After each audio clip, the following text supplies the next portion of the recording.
Дорогие соотечественники, тема моего обращения – ситуация на Украине.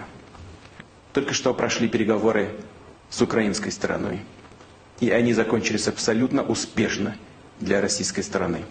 Вкратце проинформирую вас. Итак, мы достигли мира с Украиной. С Украиной в ее всемирно признанных границах с Донецкой и Луганской областями.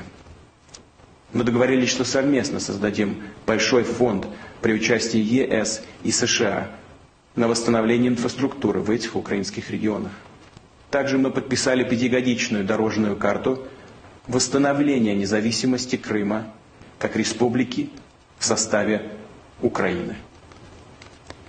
В переговорах я руководствовался одним принципом – сохранить мир и жизни славянских народов.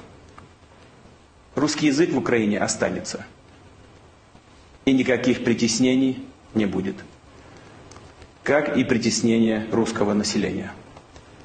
Это точно и однозначно прописано в мирных соглашениях.